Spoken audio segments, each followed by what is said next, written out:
Now we'll take leaders' questions under Standing Order 36. Deputy Mary Lou McDonald, please. Karen Corla. Tá no madagum. Oh no. Cuig. No, Cahar. Yeah, Nish. I shouldn't have said anything actually. Taoiseach. Make use of it.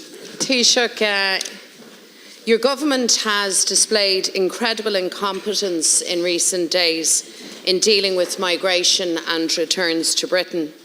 Minister McEntee at the Justice Committee claimed that 80% of those applying for asylum in this state are coming from Britain via the north.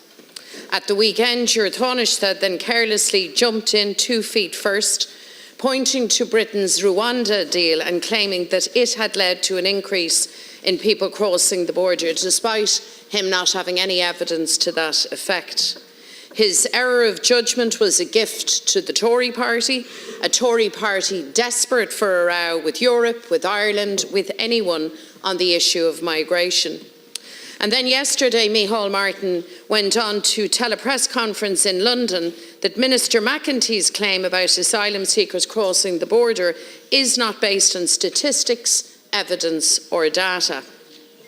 So the Minister for Justice says one thing, the Taoiseach contradicts her and says another, both, it seems, making claims without any supporting data. The incompetence is off the charts.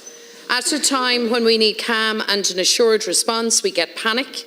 At a time when we need competence and clear communication, we get contradiction. And this has been a feature confirming the widespread view that your government is not on top of issues relating to migration, that nobody competent is in charge. Scrambling around to turn hotels, B&B's office blocks into direct provision centres or having tents line the length of Mount Street here in Dublin are not the hallmarks of a well-managed system. Taoiseach, Ireland is a welcoming, compassionate country and there is no room for racism here. We know that there are those who would seek to exploit this serious issue to sow division and hatred, and that is why clarity is so important. And the truth is that your government from the beginning has made a complete mess of the handling of this situation. We need an immigration system that is fair, efficient and enforced. A system with common sense that safeguards social cohesion and protects human rights. Both can be done in parallel and done effectively. However, your chaotic approach, as evidenced, is evidence that nobody is in charge and that your government really doesn't have a plan to get to grips with the situation. Tá cur chuig an rialtas maidir le inimirce trína céile. Tá daoine ag mothú nach bhfuil aon duine I gceannas maidir leis an neamh ábalteacht idir an Tara McEntee agus Micheál Martin. So Taoiseach, your government says that you have an agreement with Britain. The British government say that you do not. Which is it? And if you do have such an agreement, has the Irish state made use of this agreement? And if not, well then why not? People want a system that is decent and fair, and they also expect the rules to be enforced. It seems from recent revelations this has not been a priority for Minister McEntee or for your government. So now we have a situation of confusion in government, contradiction and chaos between the Minister for Justice and the Taoiseach. Which of them, if either, are speaking correctly, Taoiseach? But not satisfied with that, you've actually managed to spread this confusion now between two governments about an agreement which exists or does not exist. Which is it, Taoiseach?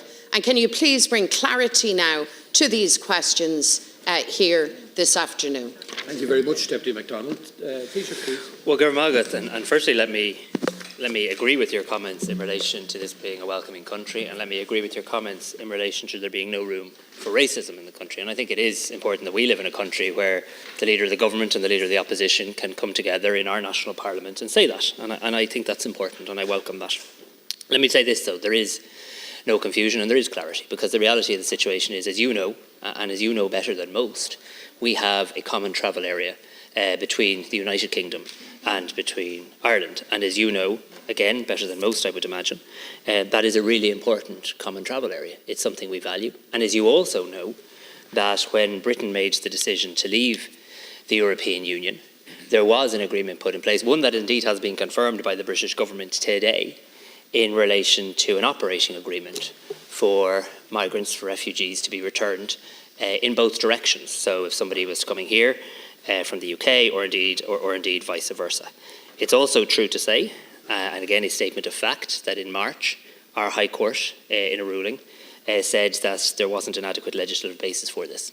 And the Minister for Justice has moved very swiftly and with the full support of all members of government to clarify that and to close what I've described as a legal loophole. I very much welcome that. I have no intention whatsoever of this country being dragged in to politics in Britain. I'm very well aware of the politics of Britain. They can have their migration policy and they can do what they wish in relation to that. We have ours. And ours is a rules-based, firm migration system that endeavours to provide assistance to people in humanitarian need, but also one that has to make it clear to people that if they don't have a right to be here, that they need to be asked and ensured that they'll leave more quickly. And there have been a number of measures taken by Minister McEntee to bring that about. So this is not, for anybody watching this, in Britain or in Ireland, this is just one of a number of measures we're taking to make sure we come at this issue from all angles so that we can properly address what is a very serious situation in Ireland and across the European Union. The legislation is one element, but so too is the decision that the Minister made to introduce faster processing for 10 countries, designated safe countries. Also, the decision that she made last week to add Nigeria on this occasion to that list, because we know the highest percentage of people coming here at the moment is from Nigeria. And we know as night follows day, when we introduce faster processing, we know that the number of people coming from that country falls. And we've seen that time and time again in recent weeks. It's also why the Minister's made the decision to free up from desk jobs in immigration the work of 100 Gardaí, so that they can now be working more closely with the PSNI on important collaboration between the PSNA and Garda Síochána, and also that they can be working on deportations. And I must say, I do welcome, in the midst of the politics of Britain, I do welcome the comments of the Northern Ireland Secretary of State yesterday, where he very clearly said that he was, in his words, comfortable with the Irish proposal, and he talked about the importance of the two governments working together in terms of protecting the common travel area from any abuse. Next week in Dublin, it's already scheduled that the Common Travel Area Coordination Group was due to meet anyway. That'll be an opportunity for the Minister to engage with them, and this is a group that brings together officials from our two jurisdictions as well. In relation to the 80% or the over 80%, to be clear on this as well, as you know, and I presume you support, we have an open border. People come back and forth over the border. That's invaluable for peace and for prosperity on the island. But it's also important we listen to people on the front line. It's important that we listen to the men and women working in the IPO, in the International Protection Office, who tell the Minister, who then has the good form to tell this House and a committee, that they are now seeing a very significant increase in the number of people who've arrived seeking protection and have come from the UK. And I think it would have been an irresponsible government that wouldn't have shared that, because we had seen a lot of activity at the airport. We took strong measures at the airport in terms of people arriving without passport, Garda checks and the likes. And we always have to be agile and flexible in terms of her response. So there's no disagreement in government in relation to the fact that we're seeing a very significant increase of people presenting at our International Protection Office who have come here from the UK. So,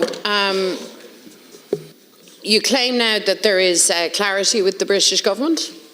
You might alert us as to when you received that clarification from the British Prime Minister. Have they clarified that they do, in fact, have a legal obligation to accept returns? They have acknowledged operational arrangements, but they have not gone so far as to acknowledge a legal. Can you confirm for me that that is, in fact, the case? And while you're at it, can you just add some more detail, please, to what this... I'm fully aware of the common travel area, as are we all. I'm also aware that Brexit happened and was a huge disruptor, so please give us more clarity on this. And can you also clarify, because I asked you a question around the confusion within your own government. You have the Taoiseach contradicting the Minister for Justice, saying that a claim that she made is not based on fact, data or statistics. Yeah. So can you clarify for us, Taoiseach, which, if either, the Minister for Justice or the Taoiseach are actually speaking accurately. And by the way, the mishandling of this by your government, by your Taoiseach, has been a gift to the Tories. And if you follow politics over there, as no doubt you do, I have no doubt that you are very well aware of that fact too. Well, what I am very well aware of is not allowing this country to become a pawn in any politics in the United Kingdom, and I think that's something I hope you and I can agree on. Because as political leaders in this Parliament, I hope you'd also agree that we have every right to set our own migration policy, and we have every right and every obligation to make sure that that migration policy is rules-based, is efficient, is effective, and we've also every right that when countries enter agreements, that those agreements are honoured. And this is a country that honours our agreements. What I've said very clearly is the British government has acknowledged that there are operational arrangements in place. I welcome that fact. I'm very clear that those operational agreements are in place under the Common Travel Area. And I'm very clear that we're going to legislate to have absolute clarity so that it can work. But I'm also really clear that it's only one of a number of things we need to do.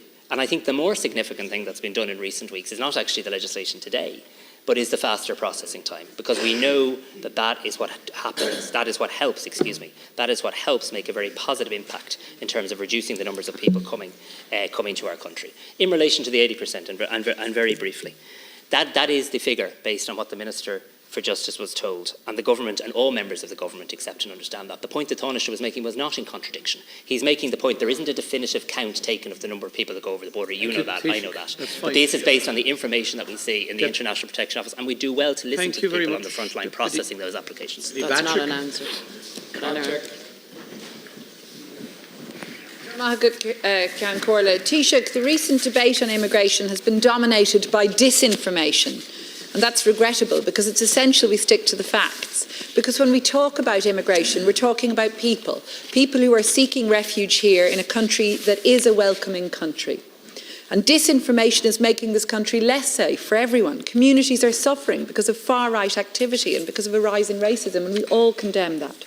But Taoiseach, you need to get a handle on this, because your government's immigration policy has failed. And the clearest evidence of that failure is just around the corner.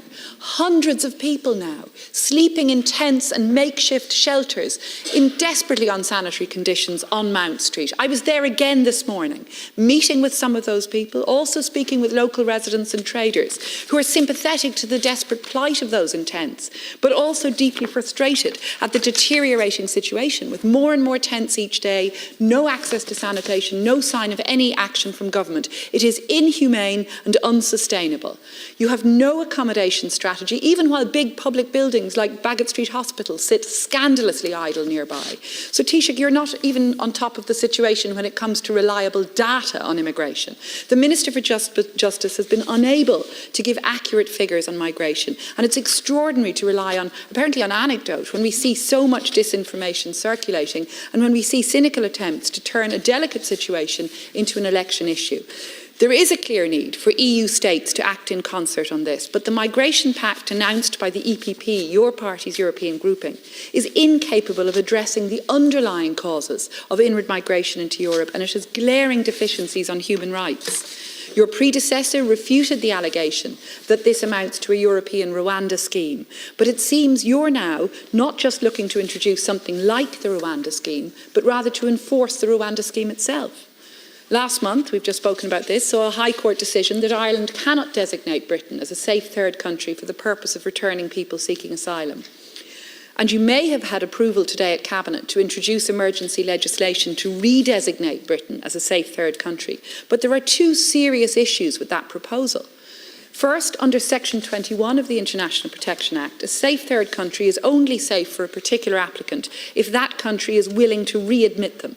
And we cannot force Britain, or any other country for that matter, to take back applicants whom we turn away. And we've heard about an operational agreement, but we need clarity on what that is and what obligation it places on Britain. And second, Taoiseach, in that High Court case, it was argued that the Rwanda policy would make it impossible to designate the UK as a safe third country. Now, the court did not have to deal with that argument because it was then hypothetical. But since then, most regrettably, that policy has become the law in Britain. And Deputy O'Riordan and I, together with Westminster British Labour MP Stella Creasy, have for months been raising concerns about the Rwanda bill and its undermining of the Good Friday Agreement's requirement for equivalence of human rights protections north and south of the border. You should have listened to us then. And Taoiseach, do you agree now that if the Rwanda policy is fundamentally incompatible with human rights law, as we say, as the UN High Commissioner says, then how can you possibly designate the UK as safe while that policy now remains law in Britain? I want to thank Deputy Bacik for the question. So firstly, we do have data, and we do gather data in relation to the International Protection Office, but we can't, and I'm not suggesting you are, we can't ignore the reality of the island that we live on and the peace settlements that we have on this island. So we don't count the number of people who come over the border by nationality or anything else. We know that. But what we do see, excuse me, Deputy, you know this well too. What we do see, and again, you know this, I would imagine, Deputy Bacik, what we do see is when people present at the International Protection Office, very experienced staff who have done incredible work in very intense environments, carrying out interviews and the likes, and garnering data, not anecdote, garnering data and information in relation to how people have come to our country. They are telling government, and we are telling you, that the overwhelming majority of people now presenting in that office have come from the UK or down from Northern Ireland. Now, I hear every week when I come into this, we'd like an honest and open debate about migration. Well, here it is. There it is. That is the honest and open reality. Now let's discuss how we can address those issues. Let's discuss how we can work more closely between the PSNI and An Garda Síochána. Let's discuss how we can work to protect the common travel area from abuse. Let's work to see how we can, and I welcome your comments, work at an EU level, because I don't believe we can go it alone. And we may differ on some of the detail of the Migration Pact, and I look forward to the opportunity to debate that in the House. But the ultimate need to overhaul EU rules is one that I very much agree on as well. In relation to Mount Street, I believe the way you've described the situation is fair. There's two aspects to Mount Street. The first needs to be to provide everybody who is intense, vulnerable people with access to accommodation and a safer setting as quickly as possible. And I know that my colleague Minister O'Gorman is working very actively on that with a number of other agencies and organisations.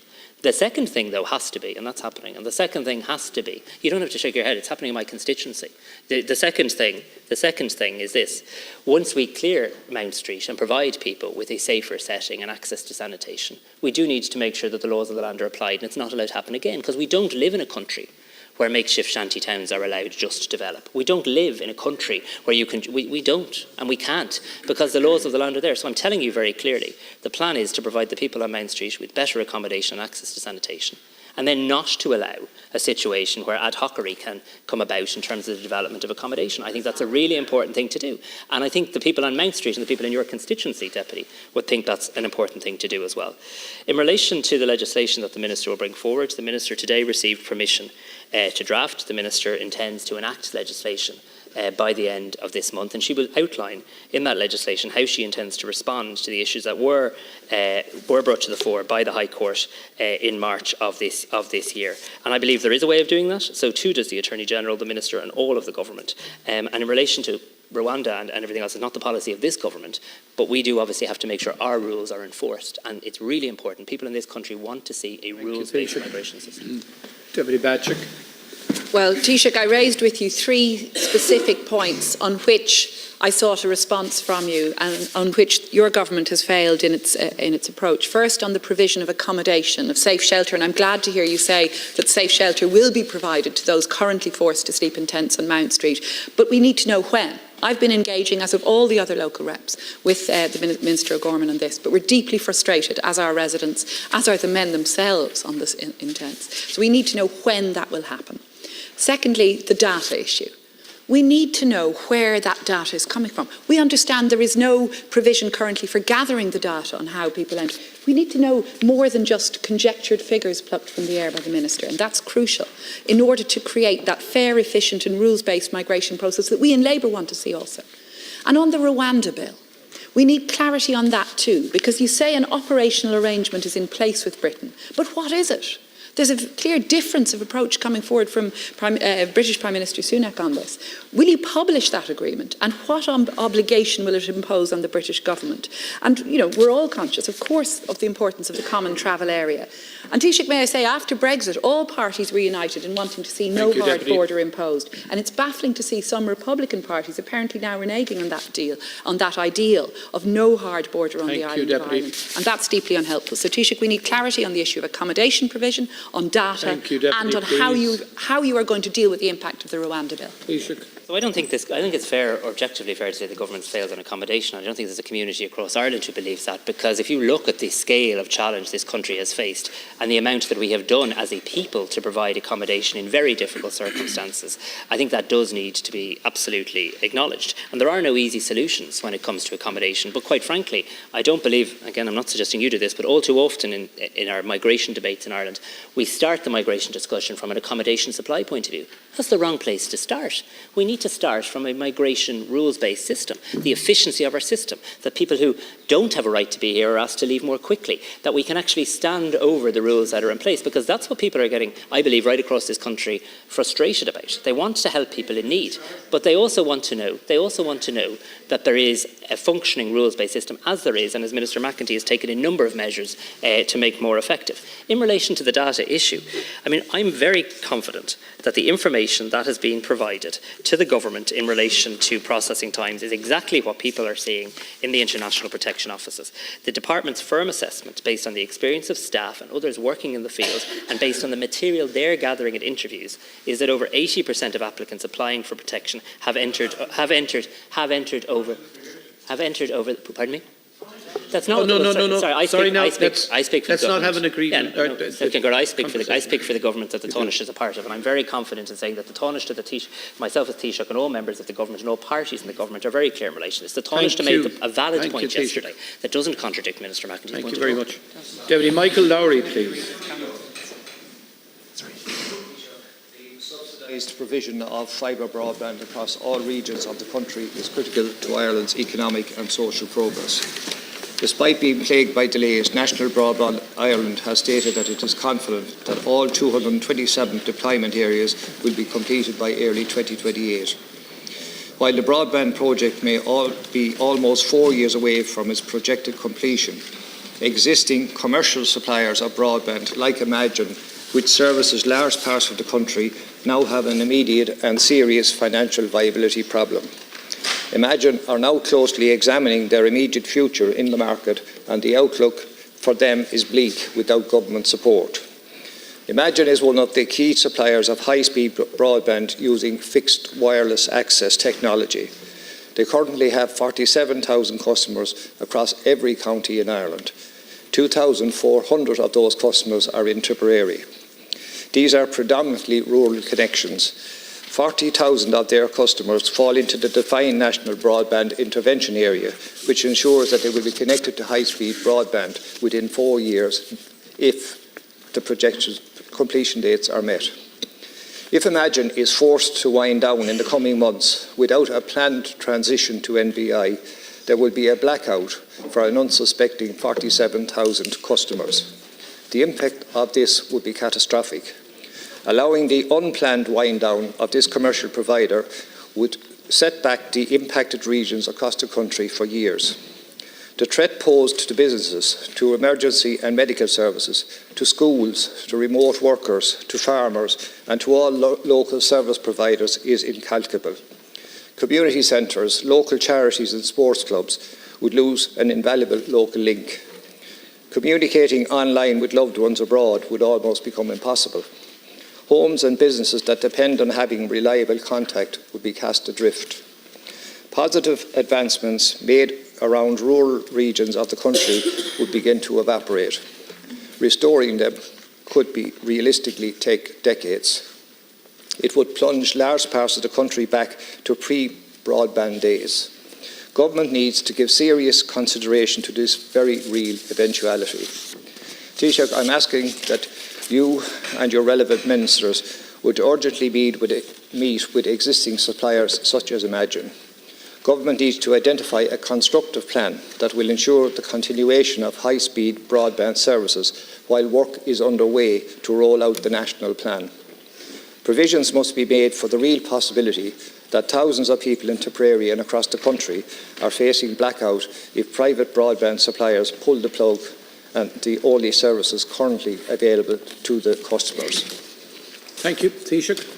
Thanks very much, Ceann Comhairle. I want to thank Deputy Lowry for raising this important issue, and I suppose let's begin at a point of absolute agreement. The government doesn't wish in any way, shape or form to see any rural area, or indeed any area in Ireland, least of all in County Tipperary, losing connectivity. In fact, that's the exact opposite of what we've been working to achieve and making good progress on over the last number of years with the National Broadband Plan, which really at its heart has been specially designed to support rural and remote areas that were at risk without intervention of getting left behind. And ultimately, as you know, that National Broadband Plan will connect 564,000 rural properties. And I'm very pleased that it is now rolling out, that it's rolling out on time, that it's rolling out on budget. But I do take seriously today the point that you make, and you'll understand why I can't comment on an individual private company. I do think it's fair to say any commercial operator would, of course, have been aware of the government's National Broadband Plan.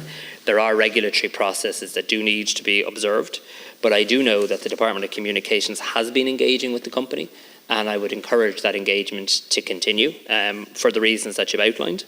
I also know that the company has been engaging with Comreg, which again is part of its regulatory obligations, because our absolute concern here is that there can't be disruption to consumers, and any such disruption has to be absolutely mitigated against and minimised for all the reasons that you've said, whether that's remote working hubs, remote learning hubs, farmers, small businesses, homes, community groups, all those who have come to rely on and have developed their business or their family life around the provision of broadband and the very positive impact that has had. So, for my part, on the basis of you raising this here in the Dáil today, I will speak with Minister Ryan about it and Minister Smith, whom I know is behind me here as well, and I know their department is abreast of the situation, and there is engagement between the Department of Communications and Comreg, and I'll come back to you and see if we can provide you with an update. Taoiseach. Deputy Lowry.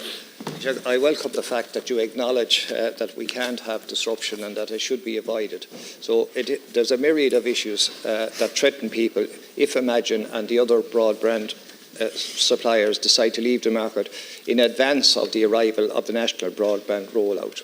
So we must do everything possible to avoid that scenario. And at the moment, we're drifting towards that scenario. And I'll be here representing the 2,400 householders in Tipperary and others from other counties if something is not done. I know there's meetings going ahead, and I know Minister Smith has been in consultation with them, but we need a bit of action. And, you know, even in your own reply there to me, I can see that it's complicated, it's complex, and there are so many agencies involved. So there needs to be a political input here to get a solution to ensure that there's not an interim period where 47,000 homes are left without broadband. So I'd ask you to follow up, and I'd ask Minister Smith to redouble his efforts to find a solution and to find it fairly quickly. Deputy Lowry. Taoiseach.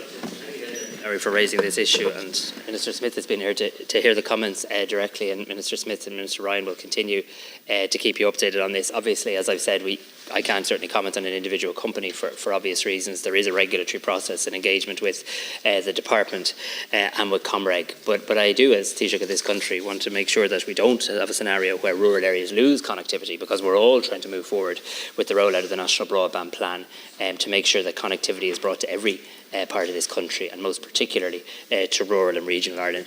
I should just take the opportunity while it's here to say that County Tipperary is getting an investment of €118 million under the National Broadband Plan. 31,000 premises in the county will be connected in total. Over 17,000 of those premises can now already order, and as recently as just last Friday, we saw 3,000 homes, farms and businesses in care become ready to order in areas like Ardfinnan, Clogheen and Burncourt. It's now also live in places like Tipperary Town, Clonmel, Care, Carrigan-Shore, Cashel, Nina. So in the county that you represent, the vast majority of homes and businesses to be served are now either ready to order or are under construction. 57% of the premises due to be served by the National Broadband Plan are ready to order now, and 27% are under construction. But I take that point you make about the interim and the disruption, and we'll continue to engage on that. Thank you very much, Taoiseach. Deputy Thomas Pringle.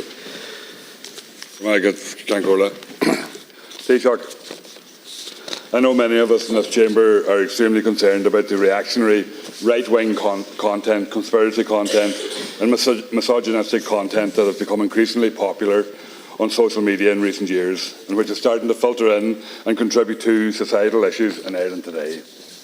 Unfortunately, such views have always been present in society. However, due to social media, it is now possible to create and spread anti-progressive views on a more widely and rapidly than ever before. Taoiseach, I want to bring to your attention a recent study from DCU's Anti-Bullying Centre, which has shown that the algorithms used by social media platforms such as YouTube and TikTok are rapidly amplifying misogynistic and male supremacist content, as well as reactionary right-wing and conspiracy content, much of which is anti-transgender as well. The researchers of the study found that every single male social media account was fed masculinist, anti-feminist and other extremist content, irrespective of whether they sought out this content. What's even more concerning was that they all received this content within the first 23 minutes of the experiment. This is extremely frightening and opens our eyes to the type of toxic and problematic content young boys and men in Ireland are exposed to every day. TikTok has over 1.5 billion active monthly users, almost half of which are under the age of 25. Recent statistics show a concerning increase in the incidence of sexual and gender-based harassment in schools and among young people in Ireland.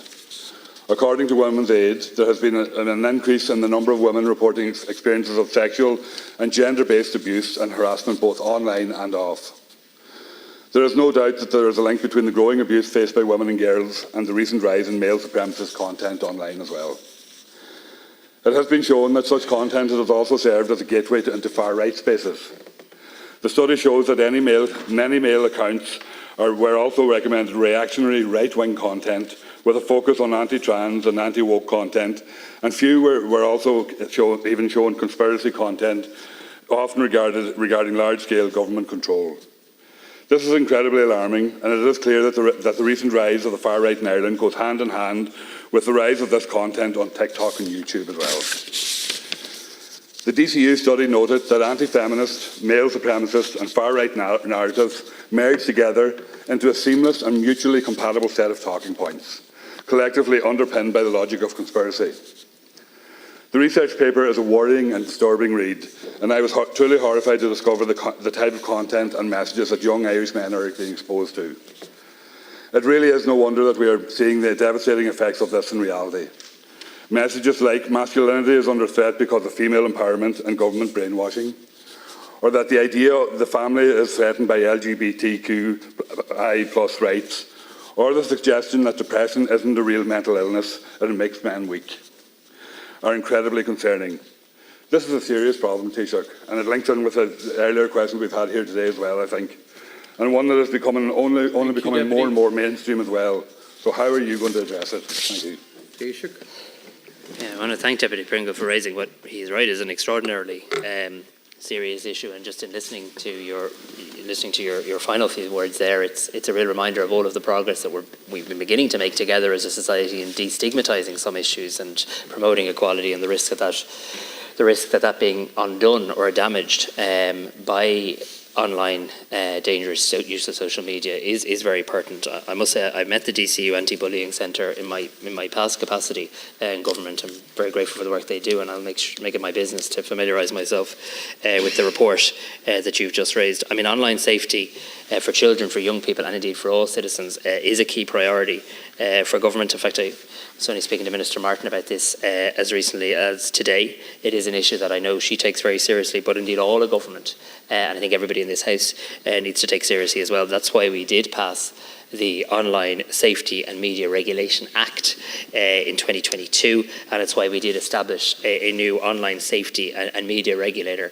called Commission Amon. There's no question that there is an issue with people, and children in particular, being exposed to harmful online content, and I don't think we can just leave it up to the companies to do the right thing here, and I think that's why we put a legislative basis in place. So protection of children has to be a key priority. Under the new legislation, Commissioner Mon is now putting in place a binding online safety code that's particularly focused on ensuring the safety of children and young people from harmful online content. As Ireland's Digital Services Coordinator under the new EU Digital Services Act, Commissioner Mon supports the European Commission in the enforcement of this landmark regulation in respect to the largest online services. This was a major piece of legislation at a European level. Commissioner Mon is now running a Spot It, Flag It, Stop It campaign in relation to harmful online content, including child sex abuse material, advising people to report it to the platforms or indeed to hotline.ie. Hotline.ie is funded by the EU and by internet service providers. But we need to, as I say, go further than this.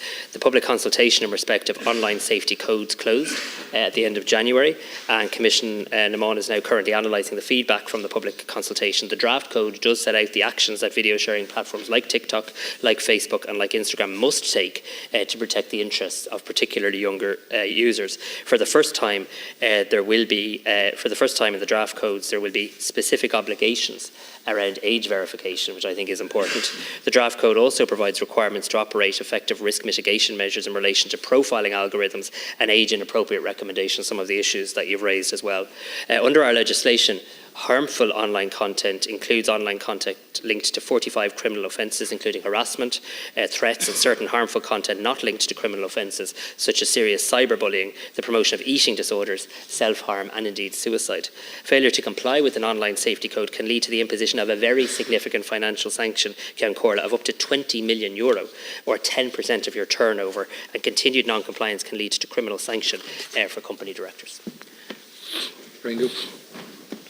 Thanks, Taoiseach, for your answer. The one thing that we can do in terms of is the algorithms that the companies use, and you can target them, and putting age profiles and age barriers and stuff like that there on accounts is all grand. It's the algorithms that are the target, and that's what we should be targeting. And if we were serious about protecting young people, and that's what we would be doing.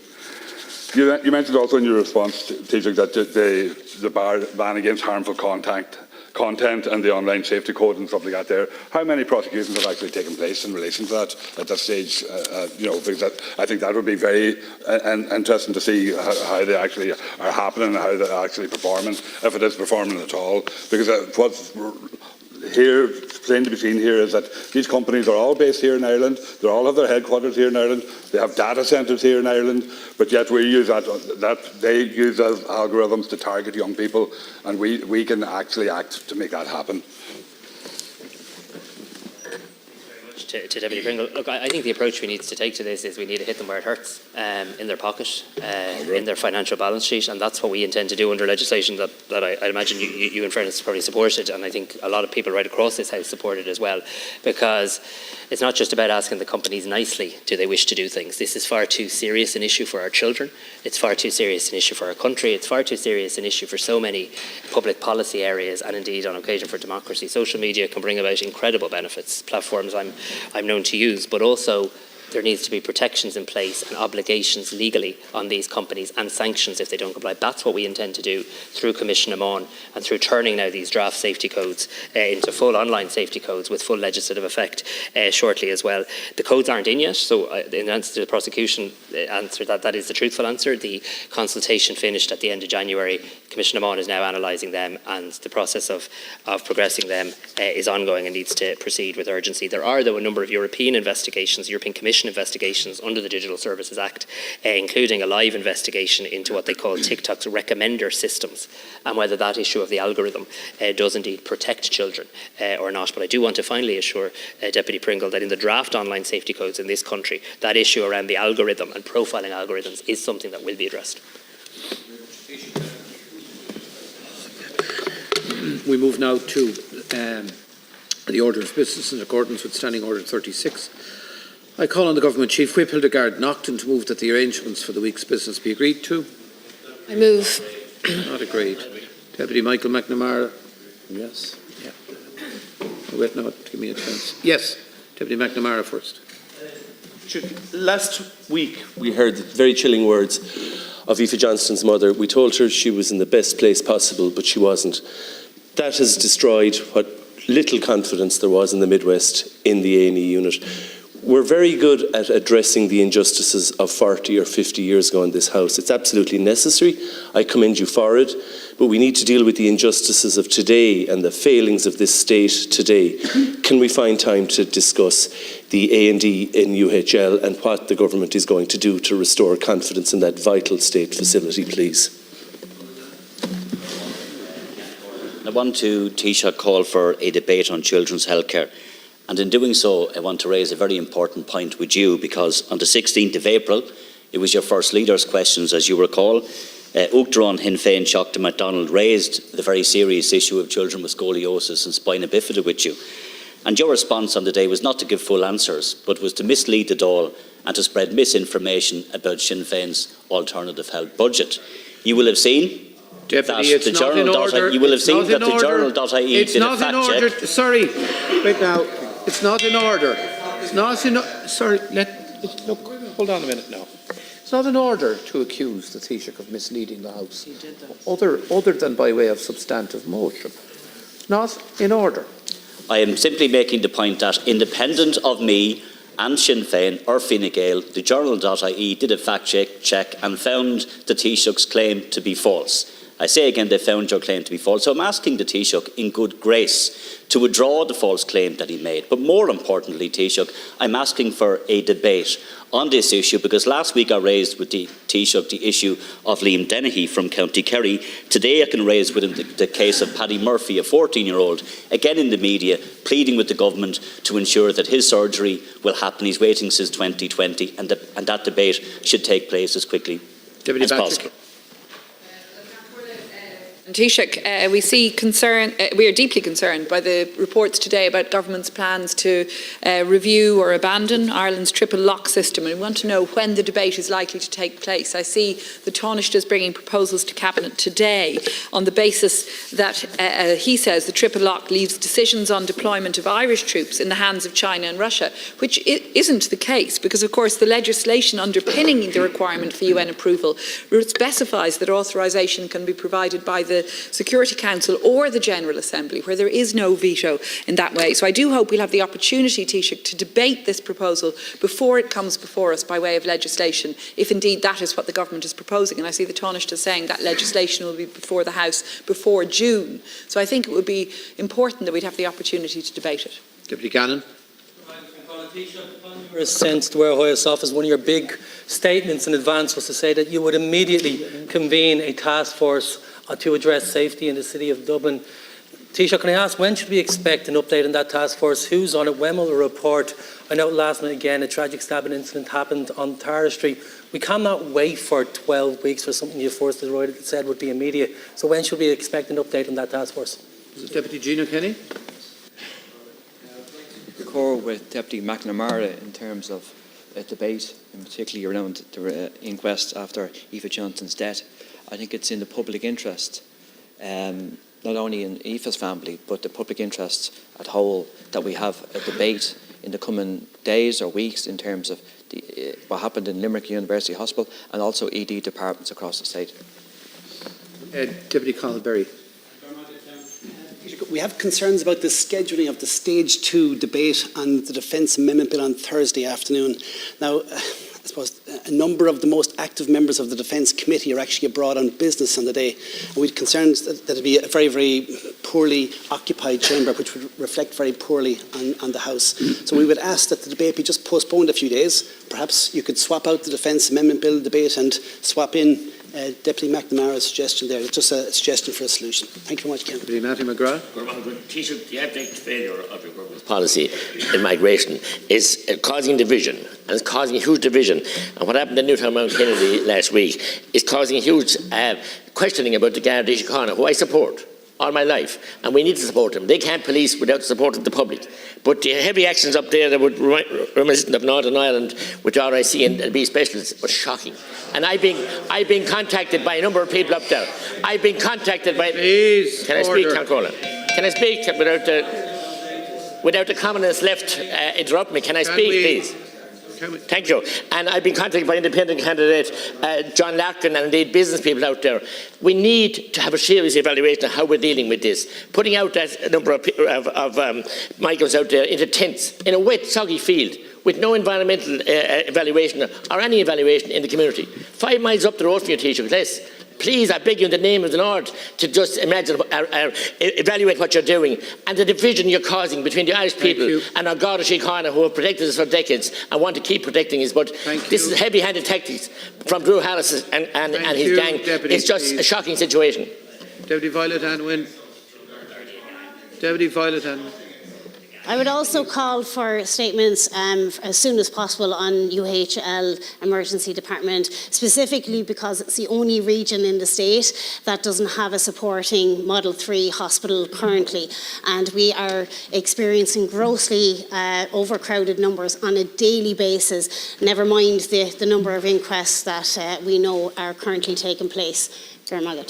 Thank you. Just before I call on the Taoiseach to respond, can I point out that last Thursday when the Business Committee met, we agreed the schedule for this week without any dissent. And it really raises questions about how we operate.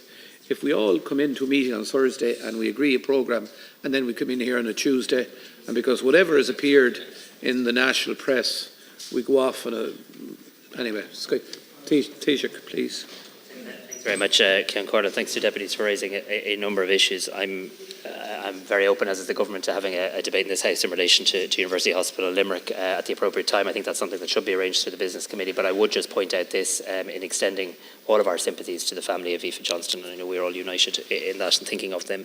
I would point out that there is the report of the former Chief Justice, Frank Clark, due in the next few weeks, which I think commissioned by the Minister, which I think will be instructive and important. But so the timing of that debate is perhaps something that we can discuss at the Business Committee. But I hear the strength of feeling from Deputy McNamara, Deputy Kenny and Deputy Violet Anwin in relation to that. Deputy Cullinan, similarly happy to have a debate on children's healthcare in this House, and again we can arrange that through the Business Committee. I can point you to other newspaper articles, Sunday Times, Sunday Business Post, that found very interesting quirks in your health budget, and in fact it's possible. There's so much changing going on last week, you might qualify for a retrofitting grant at this stage, but we leave that to you. But read that. I'll send you a copy of the Sunday Times, or indeed the Sunday Business Post. I've read that, but look, it's almost admirable. It's almost admirable. You want? Please. But it's not fair to teach you misrepresenting. Please. We can't. No. We're not going to have party political ranting on the order of business. Let's try and organise. Our business. So thanks. So Cian Corda, just to continue on to Deputy Bacik in relation to the triple lock, the government has given the go-ahead today for the Taoiseach to have legislation drafted in relation to this. I'm sure there'll be an opportunity for him to engage in the House on this through a variety of means, including questions that take place to him, and obviously legislation will come, and you can take this up at the Business Committee too.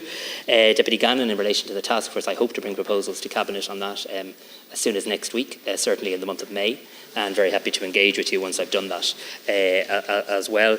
Deputy Berry, my understanding is the Taoiseach is eager for a second stage of that debate to progress on. I know your bona fides in relation to this.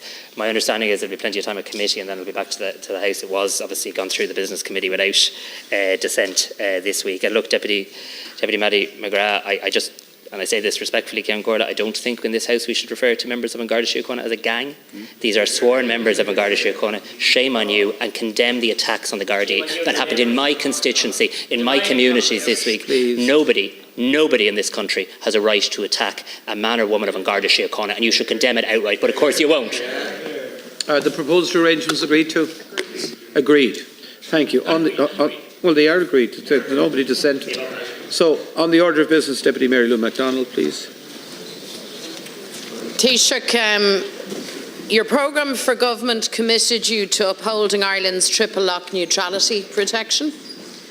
However, as you have confirmed this morning, Micheál Martin, the Taoiseach has sought and received Cabinet's approval to bring forward legislation to scrap the triple lock by removing the requirement for the UN mandate. And in giving the Taoiseach this green light, you have started the process of trying to dismantle Ireland's neutrality block by block. You moved to change a very proud tradition of Irish troops as peacekeepers. And clearly you are intent on selling out Ireland's neutrality to the escalating EU militarisation pursued by Ursula von der Leyen and others. I want to put it to you, Taoiseach, you have no mandate to do this. You have absolutely no democratic mandate to sunder Ireland's position of neutrality. None of you went to the people on that basis. I see the Fianna Fáil members grinning. I don't think it's a grinning matter. The Green Party certainly didn't go to the Irish people saying that they were going to sunder Irish neutrality. Fine Gael have always been ambivalent, and I think all of us know that. So if you are so sure that this is a great idea and in the nation's interest, I would suggest to you that you go to the people by way of referendum and seek a democratic sanction first for the action that you are proposing. Guidance of the House on this, but every member of this House has a mandate, and every member of this House has a mandate to bring forward legislation. And every member of this House now. Please. You see, I just think this is the problem with politics at the moment in Ireland. Of course, there's a mandate, and you have a mandate, and I have a mandate, and I respect yours. People have a mandate to bring forward proposals, to bring forward any legislative proposal in this House. But of course, nobody's seeking to dismantle Irish neutrality.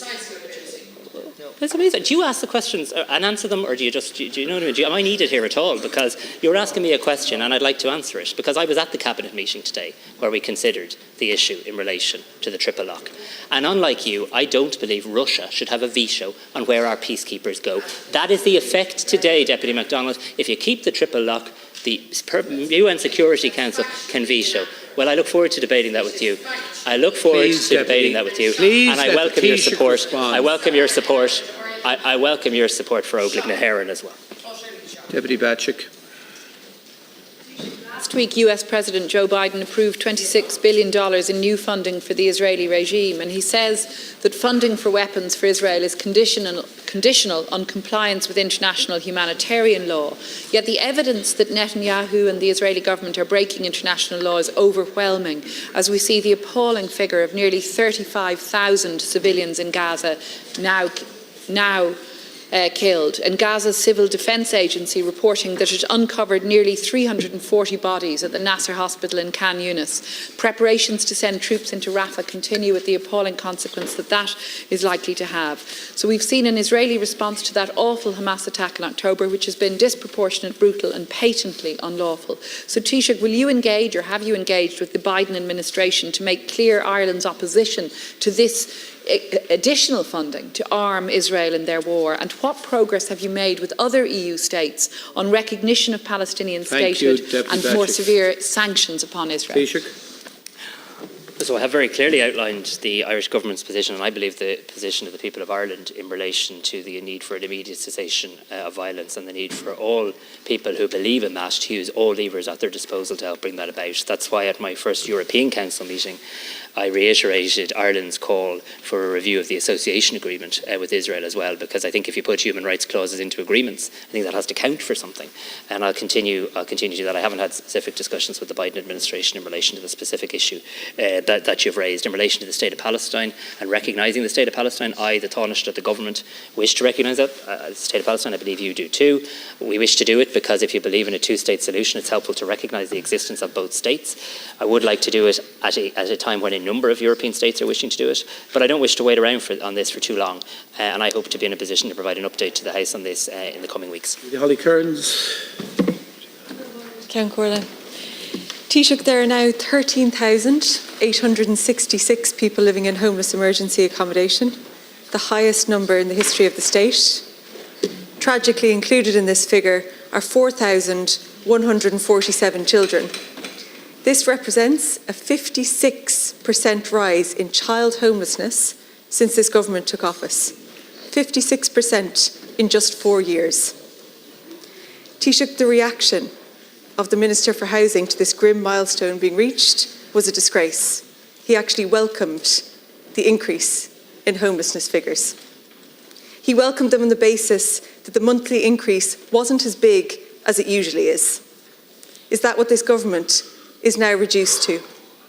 So desperate to try and spin that your housing plan is working, that you're actually trying to turn an increase in homelessness into some kind of a positive. Taoiseach, the housing disaster is out of control, and it doesn't seem like your government can even acknowledge that. Can you at least just clarify that the government doesn't actually welcome the additional 25 people entering into homelessness? But what the Minister for Housing did welcome was the fact that the monthly figures did see a fall in the number of families and the number of children in emergency accommodation month on month. And one child in emergency accommodation is one too many. Well, it isn't. Sorry, the number of children and the number of families in emergency accommodation was reduced in March on February. That's what the Minister for Housing was remarking on. But we have a huge amount more we need to do. And the way you rectify homelessness, the only way you rectify homelessness is by increasing housing supply. And we took a number of actions last week to continue to drive forward with housing supply. And we've seen almost 12,000 new homes be commenced this year so far. Solidarity. Deputy Breed-Smith. Taoiseach, the programme for government explicitly commits this government to fully maintaining neutrality and the triple lock. And in 2013, Micheál Martin argued, now the Taoiseach, who wants the bill brought before the Dáil to get rid of it, he argued that the triple lock is at the core of our neutrality, and that he refused to accept the argument that it gives a veto to Russia over our peacekeeping activities. Now, you will remember it was brought in as an amendment to the Nice Treaty to get the people to vote for the Nice Treaty in 2001, and never since then has a veto been used to block any peacekeeping activities. So it is a distortion to say that that is the reason. Instead, what you are doing is, whatever it takes, you're trying to drag Ireland into a pact with EU militarisation. And now the triple lock is to go, having made a commitment to it in the programme for government. And I'll repeat the question that was asked earlier. Will you stick to the programme for government? Will you stick to the mandate you have? And if you can't do that, give the people a chance to vote in a referendum on whether or not Ireland wants to keep its neutrality fully intact, triple lock included. Taoiseach, please. Anybody who follows UN peacekeeping mandates will know that it has become so difficult to even agree or renew a UN peacekeeping mandate. And there are incredible Irish peacekeepers who have served with the UN. And we've seen this firsthand when we served on the Council of the UN in 2021 and 2022. The increased use of and the threat of the use of the veto by permanent members of the UN Security Council has directly impacted. Deputy, please. Has directly impacted on our role in international peacekeeping. In fact, there hasn't been a new peacekeeping mission authorised by the UN Security Council since 2014, there hasn't been a new one. We'll have a debate in this House, but be very clear, any legislation we bring forward will absolutely protect Ireland's neutrality. Ireland's neutrality is not at risk, as much as you may wish for your own political gain to suggest. Deputy Matt Shanahan, please. Taoiseach, accepting high office, you said that you would work every day to realise the hopes, dreams and aspirations of all our people. Well, the people in the South East have seen the 125 million of public money put into regional airports that excluded Waterford.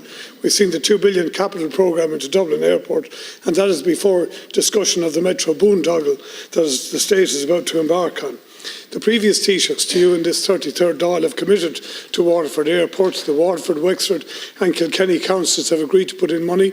There's private capital on the table, and the government risk is capped at €12 million. Yet we see the business case is languishing in the Department Minister. You have the business case now 19 weeks, Taoiseach, and you know the works must be started this summer if they are to complete this year at all. So I ask you, are you really working to realise the hopes and aspirations of the people in Waterford? The airport is a litmus test to that, Taoiseach. Taoiseach. And I'll certainly seek an update from the Minister for Transport in relation to that business case, and I appreciate the point you've made. Matthew McGrath. Castle Town in Tipperary has a proud history of medical care. Indeed, hospital, Our Lady's Hospital, we lost major services to Clonmel back in early 2000s after a long battle. We also have St Patrick's, a wonderful institution there, and the assessment unit that's in there, and doing tremendous work to this day for people who need rehab. But we're promised a community nursing bed, 60 units there, with the last decade really, and quite recently, maybe 6-8 months ago, we were told the site wasn't suitable. They had ample time for years to check the site, and the site is suitable in my opinion, but they're looking at a site in Palmer's Hill now, which is up the hill, and that means the butler is here. Maybe she might answer. I want to know where our community nursing home, where is it at, when will we see delivery, when we're going to have a site, because people of Tipperary and surrounding areas need that community nursing home to convalesce in when they're unable to be in hospital or at home. Thank you. Mr. Butler. to put in place a new community nursing unit in Cashel, as you said. As you know, very close to yourself, there's a fabulous 50-bedded ensuite community nursing unit being built in Clonmel. I visited 2 weeks ago. It will be fully operational by next year. But in relation to your specific question, estates are currently exploring the best site possible for that nursing home, but the commitment is there.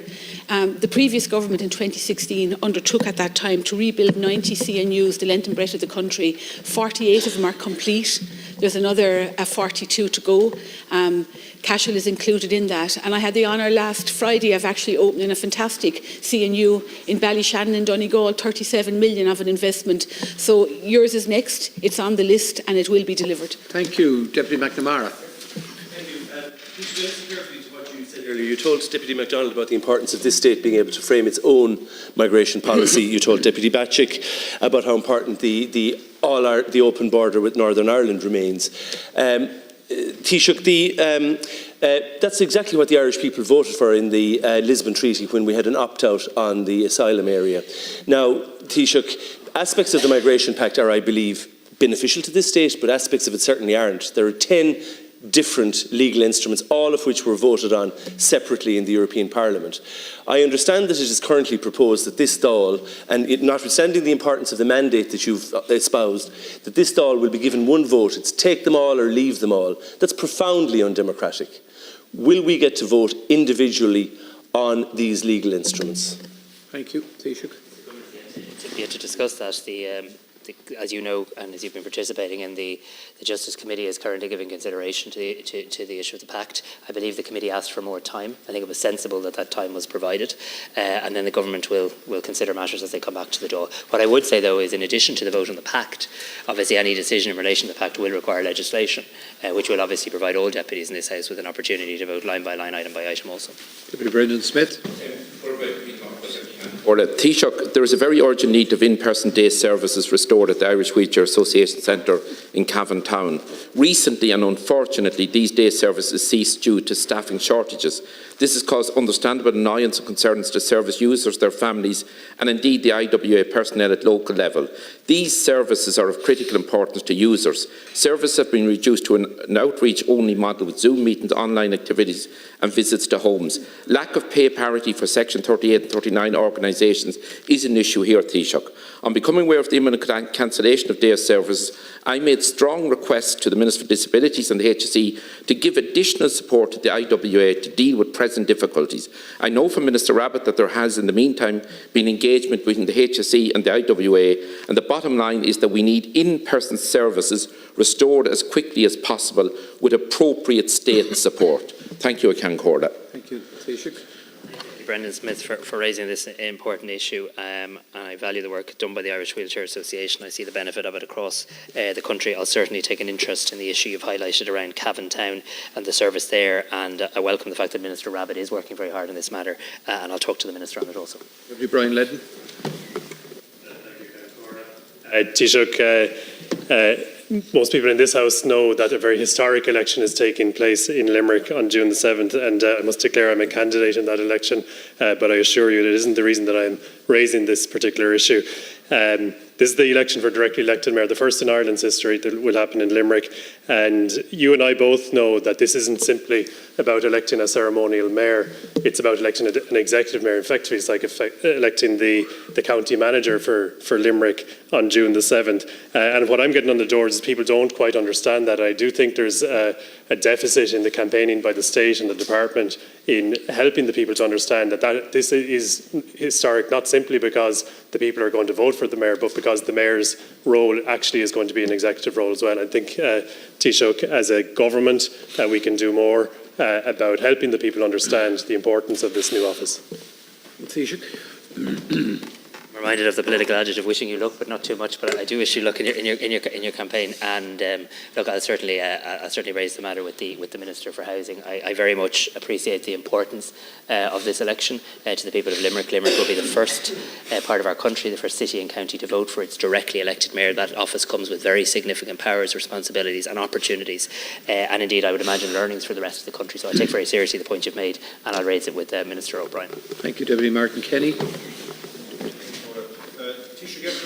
a meeting in the northwest of CHO1 with the HSE, and there was a whole lot of members from across the counties of Donegal, Sligo, Leitrim, Cavan, Monaghan, and one of the things that came through it more than anything else was about staffing shortages and podiatry services. I raised in County Leitrim, and the issue there is that many people, elderly people particularly with diabetes, have to travel to Sligo because there is no service in Leitrim at the moment because there is nobody there to provide that service. They told us that they were trying to recruit somebody, but the issue was the embargo on recruitment, and that they have sought a derogation from government so that they can make that recruitment. A similar plea was made for Donegal, where a similar situation occurs, I understand, in Letterkenny for podiatry services. So in the absence of dispensing with the embargo, which is what I really want you to do, in the absence of that, can government ensure that at least a derogation can be put in place for vital service to be provided for people, because this keeps people out of hospital.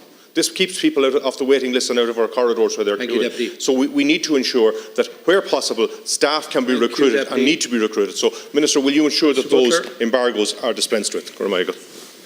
Thank you very much for your question. The first thing I want to say is 2,268 whole-time equivalents will be hired this year by the HSE, where there is no embargo in place. 68 of them are actually across CAMS, so 2,268. In relation to what you have spoken about, looking for a disregard in relation to a specific staff, if you want to forward me on that, there has been disregards given in relation to various whole-time equivalents in a specific area. But the one thing I also want to say is in December of last year, even though there was an embargo in place, over 900 staff were recruited because they had already been in train.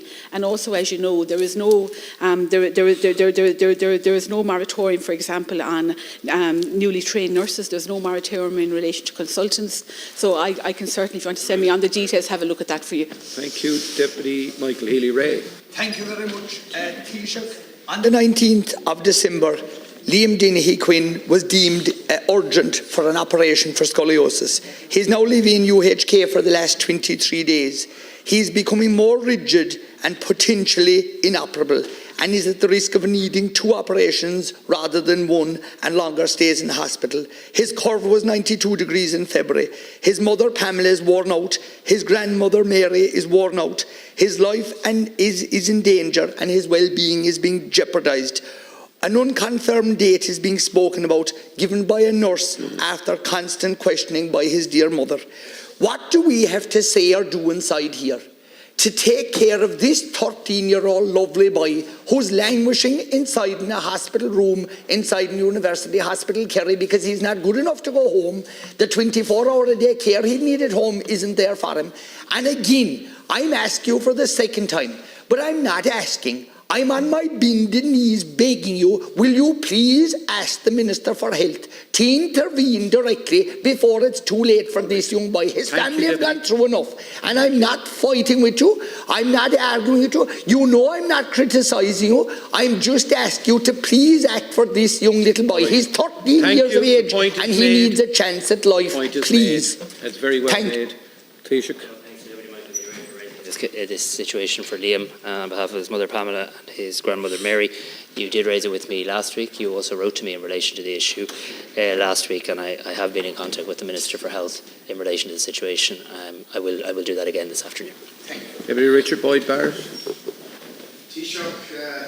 Cherrywood is the biggest residential development in the country. It's a new town, more than 8,000 apartments and houses.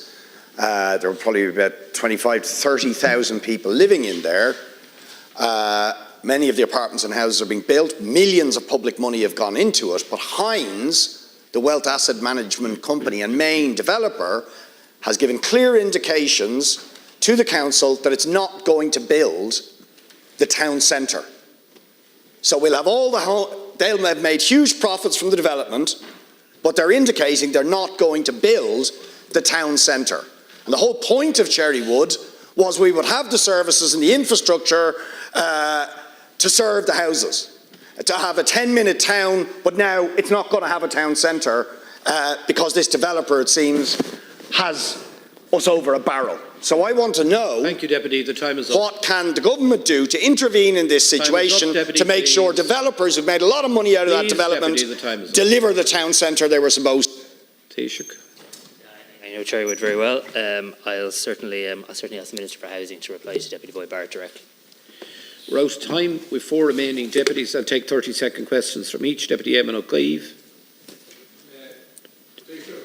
You know, housing is the big issue, and I welcome all the steps that have been taken in relation to Board Planola. But I still note that only 11% of appeals were decided within the 18-week statutory objective. And I just wonder, is there anything further we can do collectively, or government can do, or anybody can do, to hurry the board up? Because it is holding up projects for years, literally around the country. Thank you. Deputy Gould. Taoiseach, last Friday the RTD revealed that 544 families and individuals received notices to quit in Cork City in the first 3 months, just 3 months of the year. Those are people who are facing eviction in the next few months. Can you imagine being one of those parents, not knowing where you and your family are going to live in a few months' time? And at the same time, in Cork, in a 7-week period, 15,000 families and individuals applied for 75 houses on Cork City Council's CBL site. 15,000 for 75. Thank you, Deputy. When will you finally admit that your housing plan has failed and go to the people on this? Josepha Madigan, please. Taoiseach, I'd like to raise the Family Courts Bill. As you know, this was published without pre-legislative scrutiny. Even though I think it's very well intentioned, the bill it is short-sighted in a certain respect, particularly around moving divorce and separation, etc., into the district court. It's not just the Family Lawyers Association, the Bar Council, but also Safe Ireland and Barnardos, who have concerns, particularly around the erosion of the good work that the Department of Justice has done, indeed yourself and Minister McEntee, in relation to domestic, sexual and gender-based violence. You're going to have divorces and separations, 6,000 to 7,000 a year coming into the district court. The views of those, the practical experience of the courts. I, as a former family lawyer for 20 years, have extensive experience in these courts. The jurisdiction is not correct for divorce and separation to have it put into the district court. It should remain in the circuit court. We should improve and build on the work that the government has already done in terms of extrajudicial services, digitisation and support staff. I have asked Minister McEntee for a meeting in relation to this. She has agreed to that. Thank you, Deputy. But it's really important that this is looked at before the amendments are completed and put into the committee. Thank you, Chris Taoiseach. Andrews, finally. Taoiseach, Sandyman School in Able Ireland is a school whose children have very complex needs. They have really serious leaks in the school, and as a result, the children have been displaced into rooms not suitable for their needs, and the library is out of action for the entire school. This impacts everybody in the school. The repair works are needed urgently, and the school and vulnerable students are being led in a merry dance by the bureaucracy.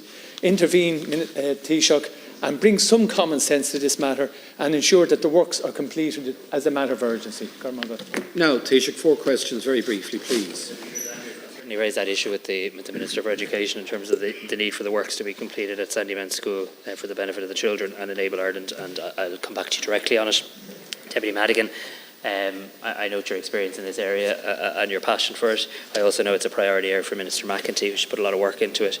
I believe the legislation is currently in the Shannon at committee stage, and I welcome the fact that the Minister will be meeting you on this issue. Deputy Gould, we're continuing to work on increasing housing supply. I believe that's the way we make real progress. We're seeing 500 people a week now purchase their first home in this country. We've put in place a number of schemes, including the extension of the development levies, the waiver of that to the end of September, as is with Uisce Éireann, and to the end of the year without the Uisce Éireann element. That we know is making a real difference in terms of more supply, including in your own county and city, and we continue to do that. Deputy O'Keefe, I thank you for... No.